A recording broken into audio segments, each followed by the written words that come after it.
Wow, what a nose. Good evening, friends, and welcome to this edition of the Mystery Wine Blind Tasting here at Field and Main. I'm your host, Neal Wavra. Welcome aboard for this really fascinating white wine that there's a whole bunch going on. Wow. Very expressive, very tropical. Makes you want to be on a beach by way of the nose and the aroma, and we're going to get into that in just a second. Who is with us this evening? I'm going to shift this a touch.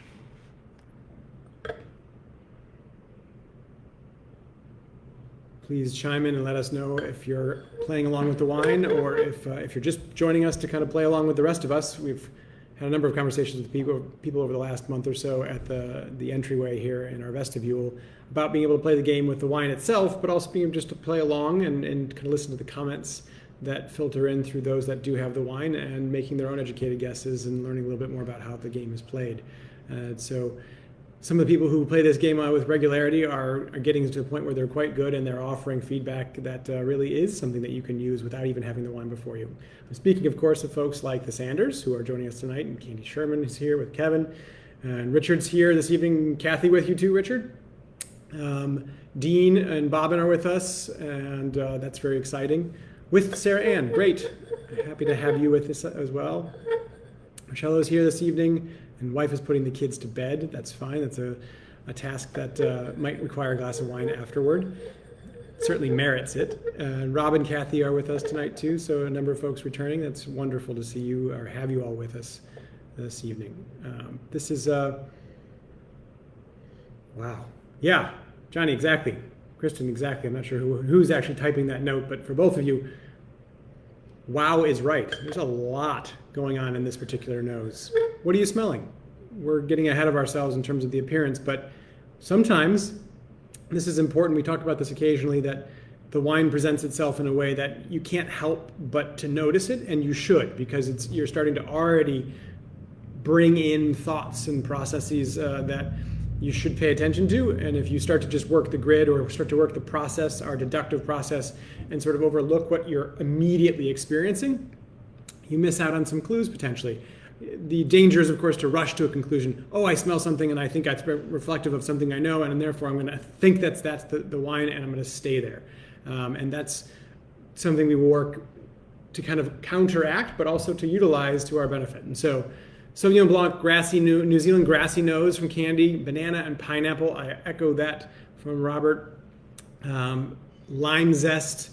So tons of tropical fruit and some pear coming from Dean. Banana, some pineapple. Yeah, that's why I said a beach. Like, there's a tropical quality about this wine that's jumping right out of the glass.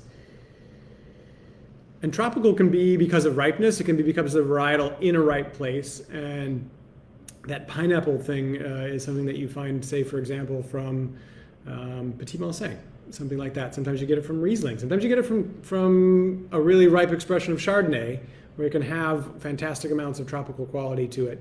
So don't know enough, but we already know quite a bit to say that this has got a ripe fruit expression, and that should lead us away from certain places, but might lead us into others. So saying something like super tropical in the way of fruit, the lime zestiness and the grassiness could take you to New Zealand, and that will take us right back to looking at the color, and would that color take you to New Zealand Sauvignon Blanc? Not typically. This has got an almost golden hue to it, right? So let's work the visual. What do you see when you're looking at this particular wine? What do you see for color? Is it pale and almost water in color? Is it light and sunshiny? Is it straw colored? Is it golden hued? Is it copper colored? And all of those indicate sort of potentially a ripeness in the grape, potentially something about the actual grape itself, or it could be, especially with respect to white wines, more how the wine was made. Has it seen oak? Has it been exposed to oxygen and turned a little bit brown? Is it older? The viscosity of the wine. Let's talk about the body of the wine too, and where that falls in. And part of what you can do to see that, of course, is to swirl the glass and see where the wine forms on the rim of the glass as it's going to its highest point, and then how that wine comes from that down from that point.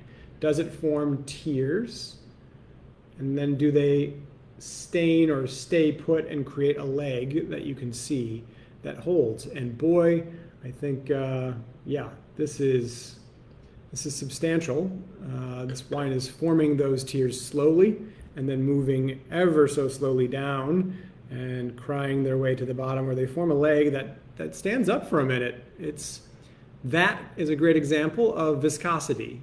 And so of having a richer viscosity, a more syrup-like viscosity, which syrup, if you think about it in that context, syrup comes from sugar or has a sugar content that's very high. And so we're either talking about maybe potentially residual sugar here or a potentially high alcohol wine that has that viscosity. So I saw golden commented. I saw a little bit of that straw kind of note. It's more on the golden side here. The legs are, I wouldn't say, Dean, that they're minimal. They're there. They're pretty substantial. They're very substantially formed after a moment, but they aren't fast, and they're not a lot of them. Like the wine pools, there's still arcs. I'm not sure if you can really see this. There's still an arc on my glass where the top swirl is, where nothing has come down. It's like it's starting to move really slowly. Like if you sprayed like honey around the glass, it would start to form legs eventually, but really it's kind of almost sheeting down. Yeah, I agree with you, Kathy. This is not necessarily showing pure Sauvignon Blanc kind of characteristics in the way of the viscosity and the color. If this is Sauvignon Blanc, for example, maybe we're talking about something late harvested, something that's pretty unique and special, and that would be a heck of a twist in this game, which would be fun. I mean, there's some concentrated Sauvignon Blanc made in the Loire Valley. There's some Sauvignon Blanc and Semillon mixed together in the way of, say, Barsac, or in even Sauternes, for example, where you get some real concentration in a sweet wine. We don't really judge sweet wines typically, and I don't think we would be tasting a sweet wine today, but we don't know yet. Let's taste this and see. Wow,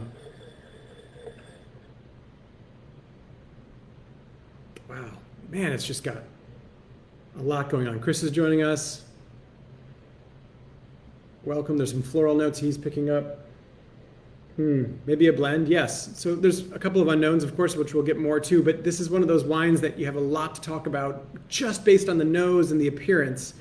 Some wines are muted and they don't show you much, and they're more in kind of the middle range of the palates, and therefore you have a lot more potential options to consider, whereas this one is starting to say, I'm pretty ripe, I've got viscosity, and I've got tropical fruit. You're not going to find me and say, like if we said all of what we just said and then said we should consider Gruner Veltliner, probably not. We should consider Albarino, probably not. Pinot Grigio, likely not. But could be wrong on those things too. But that's where it's pretty easy to say I don't think it's those things because of what we've seen. So let's conclude the smelling part of it. We got a lot of fruit, a lot of tropical fruit, some zesty lime zest rather, some citrus kind of notes. Do you get any earthen notes, any woody notes, any indications of a minerality, any indications of wood treatment on this wine? Are you getting spice? Are you getting vanilla? Are you getting coconut? Are you getting dill? I'm not too much.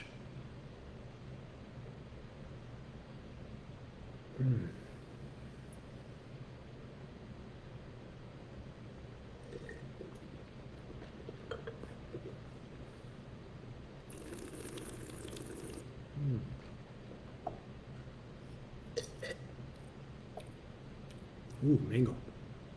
For sure, mango. Wow. The fresh cut pineapple, a bit of ginger. Dead on, Richard. Dean, I love the mango part. It's a lot of tropical fruit. A ton of tropical fruit. If you haven't tasted it yet, taste the wine. With all that tropical fruit, with all that viscosity, is this dry or off dry? And this is a great test for that. Because the fruit we describe, part and parcel with tropical fruit, we think of things that are sweet. Those aromas are always accompanied by something sweet, more often than not, because to balance them in an artificial sense, you put sugar with something that's tart. But those fruits always have both a high level of acidity and a high level of sugar. This does have more acidity. Robert, I agree. It's got quite a bit of acidity. And I think I agree with you, Chris, it is dry. To tell that, you're looking at your first sip and what lingers on the palate. Does it linger with a syrupy sweetness at all? Or does it finish dry? And there's nothing left. Like there's nothing in the way of residual sugar. It's dry. It's a beautiful dryness. In fact, with all that ripeness and texture and power up front, it lingers in a way that has flavor but not sweetness. And so it's dry and acidic. I'm going to be hard-pressed to do what I just said we shouldn't do, which is to kind of rush to a decision based on the aroma and then based on what I've just tasted. But and I've already tipped my hat at what I think it might be. But the idea here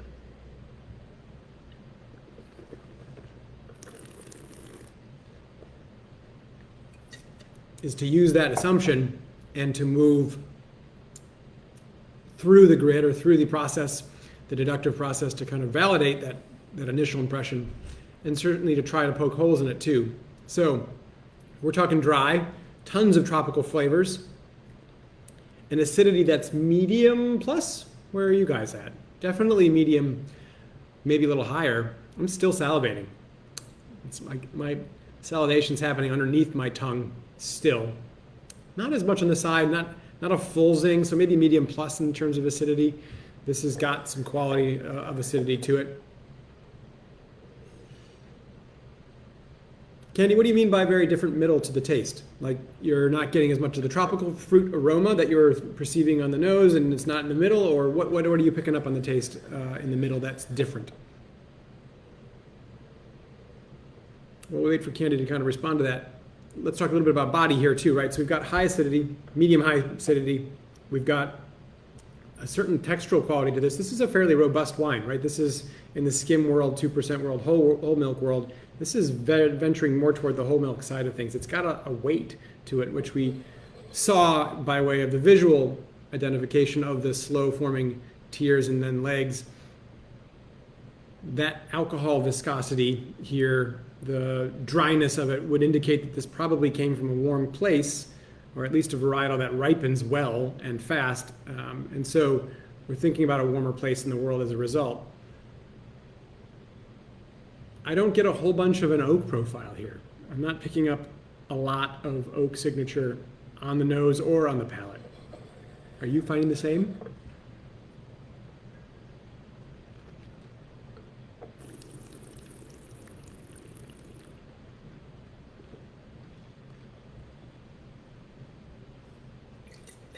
Wow, that's really interesting. Chris, it's a great note. Very tart like a Sauvignon Blanc, but viscosity of Viognier. Yes. Candy gets a flavor at the beginning and at the end, but very dense flavor in the middle, or like a lacking flavor in the middle. So Jim Law kind of calls that, Jim from Linden Vineyards calls it kind of a donut experience, where there's a hole in the middle of the wine, where there's not the same kind of characters on the front end and the back end as there are in the middle. Should reverse that. There are different characteristics in the front end and the back end that are not present in the middle.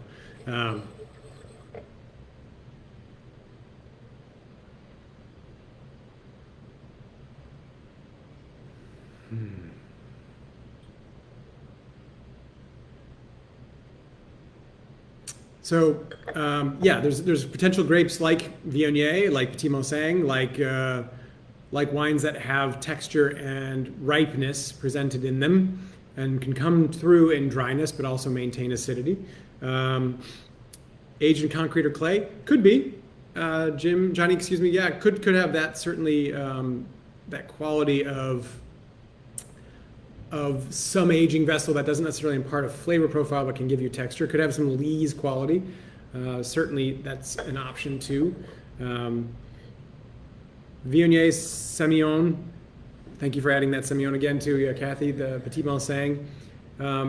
What Viognier typically does that may be distinguishable from what this wine is showing is doesn't have as much acidity. So as it gains that ripeness and potentially that tropical quality, oftentimes more of a honeyed element, an apricot-y note, rather than the sort of tropical quality. But it could be a Viognier from somewhere else. And I'm thinking mostly about what France presents in terms of Viognier. And in terms of Virginia, the Viognier would present honey qualities, honeycomb, some of a waxiness. This has got a real ripe, although maybe we're talking about 2019 Viognier from here, which would give a very ripe kind of maybe tropical expression of that. Viognier would drop that acidity as it gets ripe, and so we have more acidity here than I'm comfortable with saying just Viognier, but maybe we're talking about a blend here then. But blended with what is the question? Semillon, maybe with a little bit of that Sauvignon Blanc, since some of you picked up that lime zest and some of that grassiness, but it's more about late harvest. So maybe we're talking about, I don't know, something like a Barossa Valley Semillon Sauvignon Blanc blend, or California Semillon Sauvignon Blanc blend. I don't think this is necessarily a Bordeaux Semillon blend. Maybe like Argentina makes a Semillon. Maybe it's an Argentine blend with Semillon and Sauvignon Blanc. That's kind of a neat idea.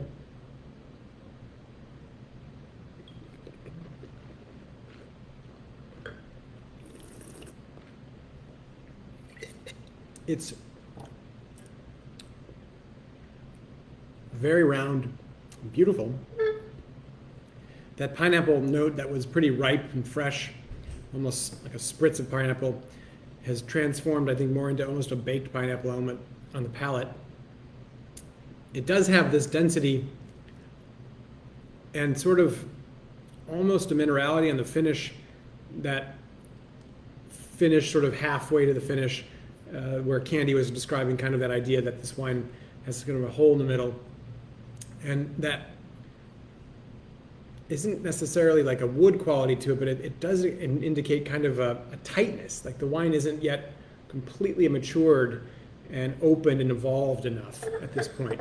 It reminds me kind of maybe in Virginia now, a couple of people are making blends with Chardonnay and with Viognier and Petit Manseng, and that could be an interesting situation here, where we have a blend that's really dominated aromatically by Viognier and Petit Manseng, but then has this structural quality to it, coming from Petit Manseng, sure, but also the the viscosity and the roundness from Viognier, but then the kind of that blocky element from Chardonnay. And that would be a fascinating thing to be trying right now. What else do you think? Any other grape varietals that you think we should consider? Richard, that's a cool call too. Sauvignon Blanc, Semillon blend from South Africa. Perfect. So you're thinking about a ripe climate. When I threw out Australia, that's what I was kind of pointing at. A ripe place presenting these grape varietals.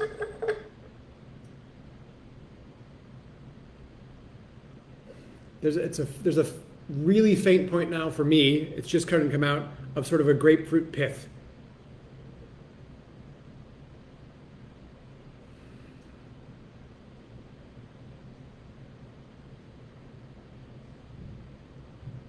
Chenin Blanc.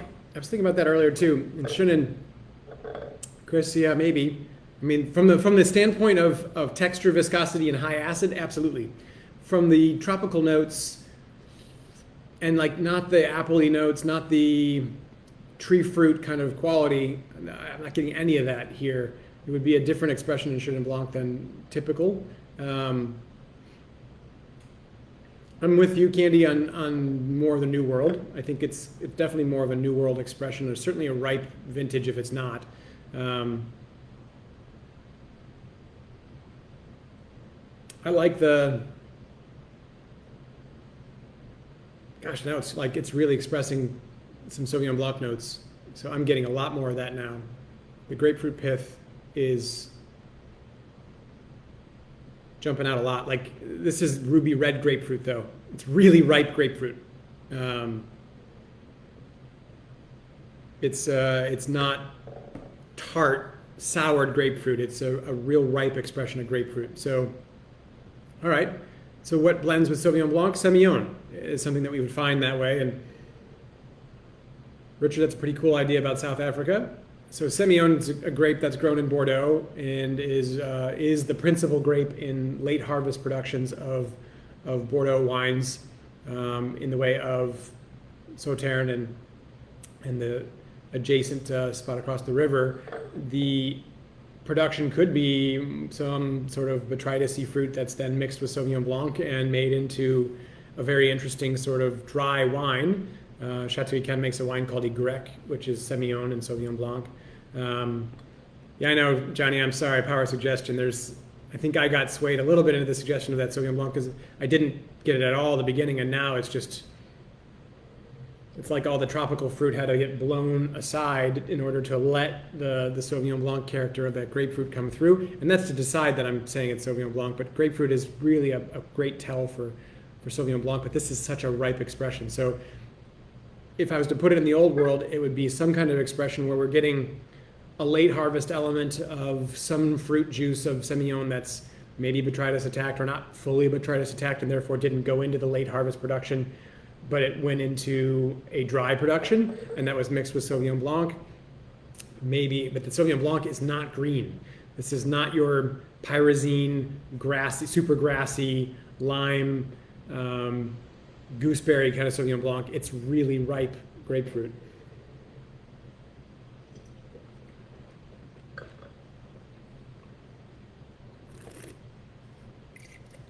So that's me putting it in Bordeaux in the old world. Australia or South Africa, it's saying, all right, we're going to put Semillon with this in order to account for texture. But for the moment, like if we're just talking about Sauvignon Blanc, could this be, say, California Sauvignon Blanc coming from a very ripe place where this is what it does, and it's the clone that, like the Musqué clone that that you get from producers like Mary Edwards, for example, just have this textural quality and this richness. I think, wow, it could be something like that. That could be fascinating. If we had botrytis, we might get some of that honeyed quality. Yeah, I'm trying to account for the tropical note that's here and why it would be here in such a pronounced way. And we're not getting the honey quality. We're definitely getting ripe, really sugar ripe tropical fruit that also has acid. And so,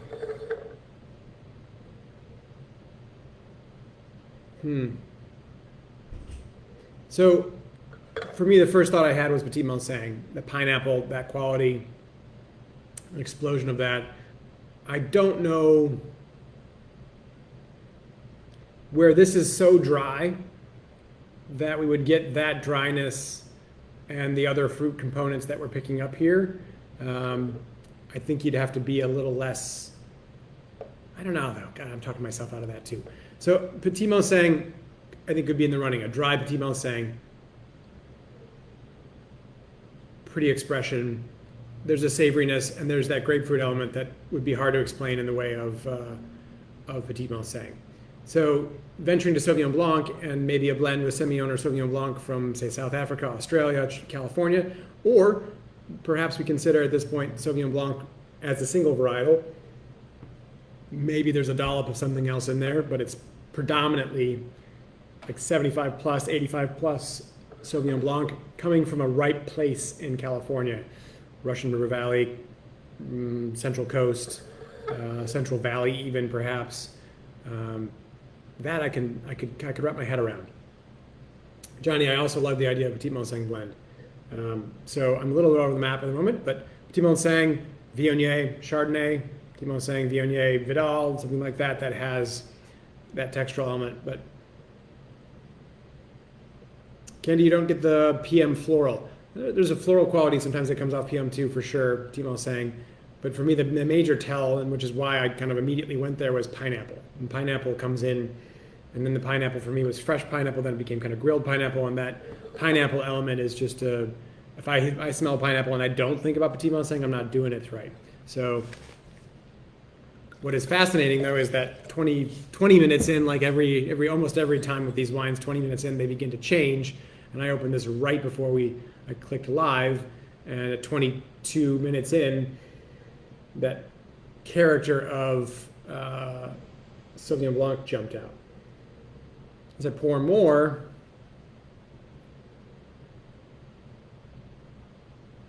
there's a faint hint of that grassiness behind it. There's also kind of a butterscotchy note.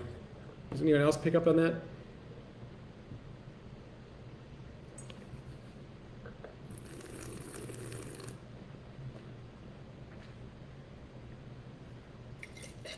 This is very full. And it's opening, isn't it? I mean, I've had it open for 25 minutes now and on the counter, not chilled. And I mean, it was chilled previously, but it's kind of warming a little bit. With it warming, it's opening a little bit, it's unfurling. There's a dryness at the end of this that is surprising. With all the juicy acid, it's like most of the wine here is front loaded. And the first half of the wine is explosive and powerful and causing you to pucker and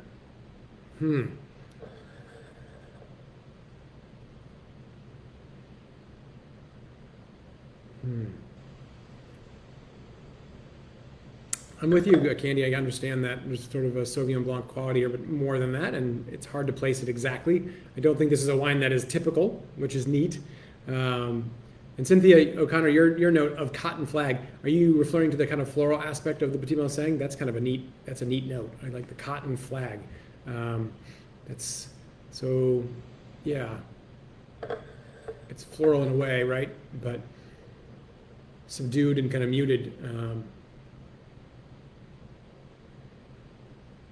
There's a lot more aroma than there is flavor. Is that fair? Are you picking that up too?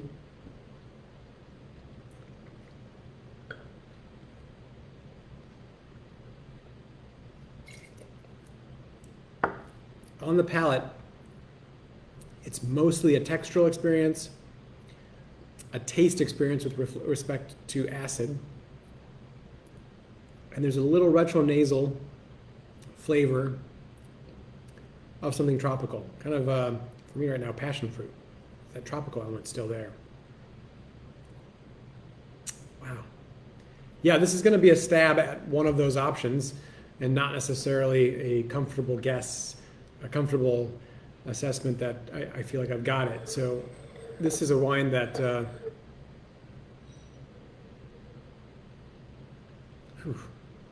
I'm going to be surprised by probably one way or another. I'm going to be surprised if I got it. I'm going to be surprised if I didn't, because then I'll learn something about what this wine might be. Okay, so there's this persistent dryness at the finish that I think is interesting. It's a damn tasty wine. I agree, Richard. The tropical fruit, it's really fascinating. It's somebody's coaxed something out of a varietal that isn't prototypical, I think. I mean, if we're talking about Sauvignon Blanc, this is not. If someone walked into the restaurant and said, give me a Sauvignon Blanc, and I gave them this, and it was actually Sauvignon Blanc, there's a great chance they'd be like, this is not what I expected. This is not what I'm looking for. However, if this was Sauvignon Blanc and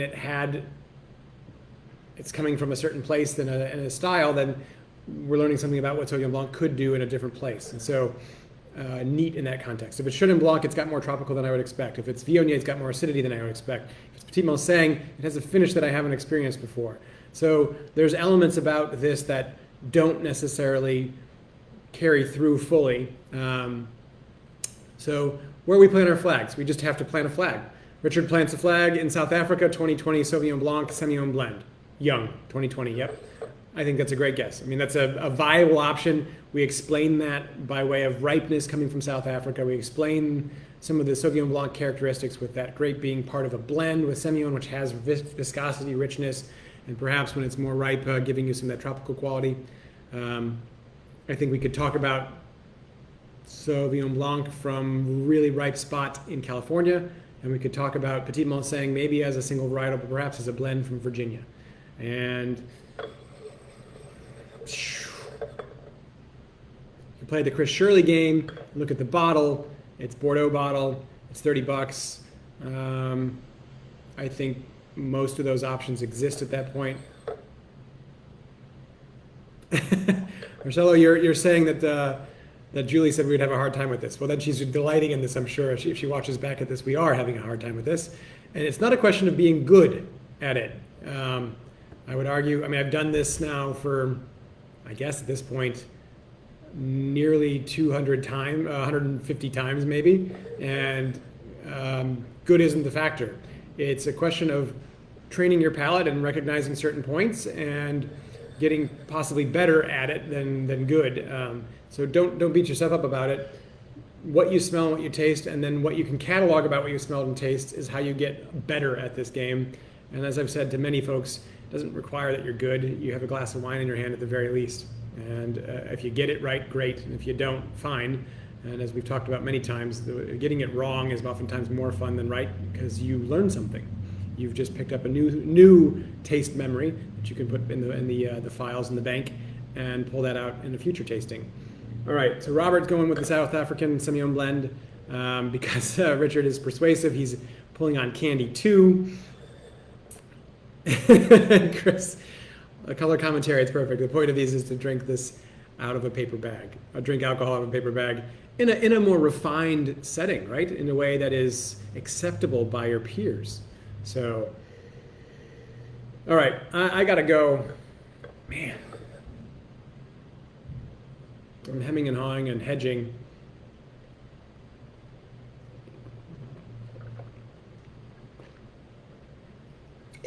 I'm gonna go California Sauvignon Blanc. Newer as well, 21, kind of maybe 19. I don't discount at all the South African guess, and I'm walking away from the Petit Malsang idea from Virginia just because I don't know that it has that finish that I can't describe completely, but that's there. And I'm walking away from South Africa personally just because I just don't know of much in the way of a Sauvignon Blanc blend that you'd find. She could have found one, and it would be pretty cool. So, pinkies up for the last pour to make it classy. And I'm going to go Sauvignon Blanc, warm climate spot in California. I'm going to say like a Russian River warmth. Be an awesome wine at 30. So California, 2 to 4 years old, Sauvignon Blanc.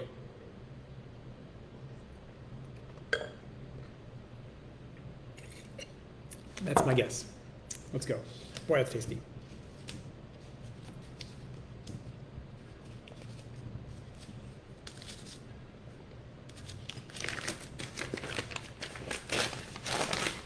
Oh, damn. Chateau Puy-Servin. This is 60% Sauvignon Blanc, 40% Semillon, and this is Montrevel, so a French wine. Really cool. Dang, 2020. Guys, we talked through exactly what this was and didn't stay there.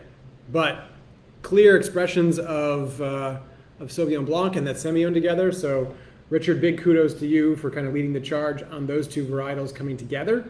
And I think calling it South Africa is awesome. This is maybe an indication of climate change.